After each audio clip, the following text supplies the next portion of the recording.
こんにちは、みすずです。今日はお砂糖なしのデーツ入りあんこをご紹介します。小豆とナツメヤシの実で作っていくお砂糖なしのあんこです。圧力鍋で今回炊いていきますが、普通の土鍋やストーブ鍋などでも作れますよ。材料はこちら。また食パンは、概要欄にリンク貼っておきますが、炭酸水5年の白い食パンを使っています。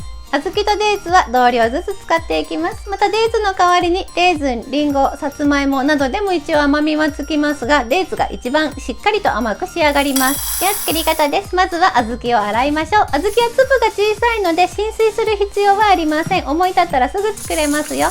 全体を何度かお水替えてざっと洗ってもらったら水気を切ります。お豆の量の3倍のお水とともに茹でていきます。圧力鍋を用意しましょう。今回は旭系金属のゼロ活力鍋使っています。この中に水気を切った小豆とお水、3倍のお水なので3カップですね。加えて、蓋をして加圧していきます。土鍋やストーブ鍋などで作る場合は、1時間ほど茹でてあげてください。今回は圧力鍋なので20分茹でていきます。旭系金属のこのゼロ活力鍋は全面が5層構造なのですごく高加圧です。短時間で柔らかく仕上がるっていう圧力鍋なので、普通のお鍋の場合は加圧時間また変わるかと思いますので、お使いの圧力鍋の説明書なんか見て考えてあげてくださいね。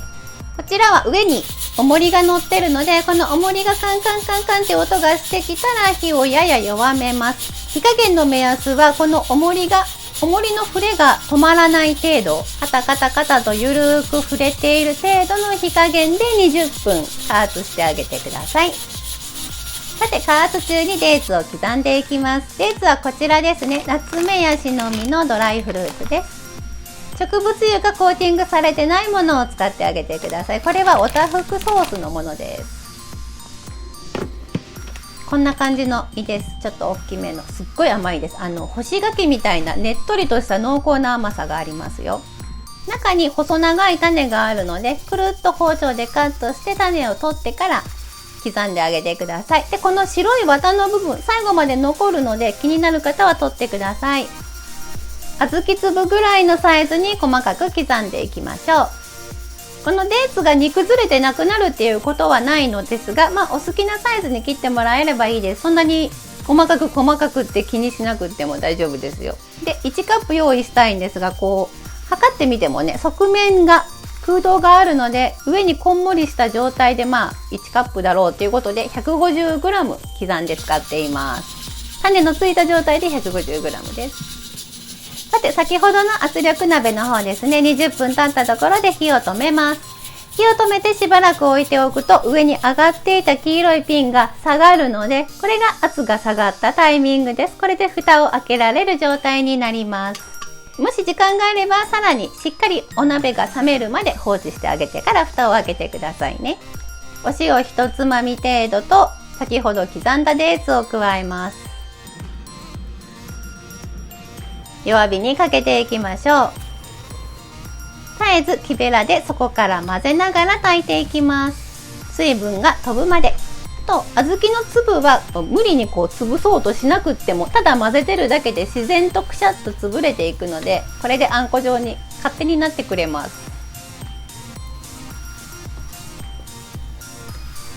こんな感じで炊いていってあげます。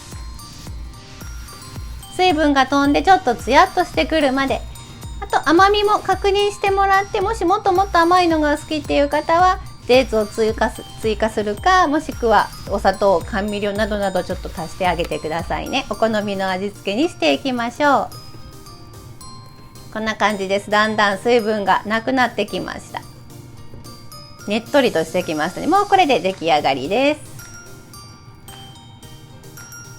しっかり冷ましてもらって保存容器に移し替えます。冷蔵庫で保存してあげましょう。ただお砂糖が入っていないのであまり日持ちはしないです。なるべく早めにお豆の煮物みたいな感覚で早めに食べきってあげてください。冷凍保存も OK です。その場合は使う分だけ小分けしてもらってラップか何かに包んで冷凍してあげてくださいね。せっかくなので小倉トーストにしていきましょう。自家製の食パンを用意します。食パンの作り方は、過去のブログにあるので概要欄にリンク貼っておきますね。発酵に使う程度の蜂蜜、ごく少量の蜂蜜を加えて炭酸水でこねた真っ白い塩味食パンです。こちらを厚切りしてトーストしていきます。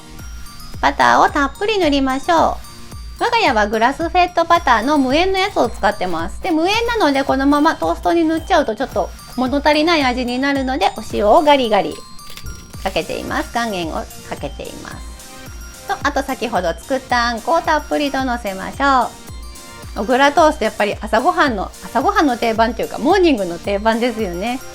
あんこだけじゃなくて無糖のホイップとか、あといちごとか添えてあげるとより可愛らしくなりますよ。バニラアイスなんかもいいですね。バニラアイスもお砂糖なしの作り方を過去動画に載せてるので、じゃあそちらも概要欄にリンク貼っておきます。こんな感じで後のせの小倉も用意して完成です。上にバターをトッピングします。このままだとバターがちょっと硬いので、一旦この状態でトースターで1分程度焼いて取り出しました。バターがとろけました。いい感じにできています。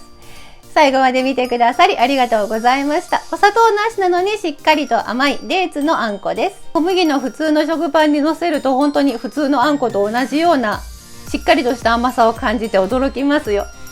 ぜひお試しください。最後まで見てくださりありがとうございました。詳しいレシピブログにも書きますので、そちらも見てくださると嬉しいです。ではまた。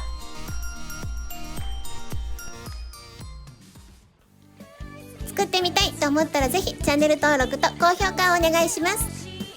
このチャンネルはお砂糖みりんなしレシピを載せています。詳しいレシピはすべてブログに書いてあります。また見に来てくださると嬉しいです。Twitter、Instagram、TikTok なんかもやってます。こちらもぜひ覗いてみてね。それではまた。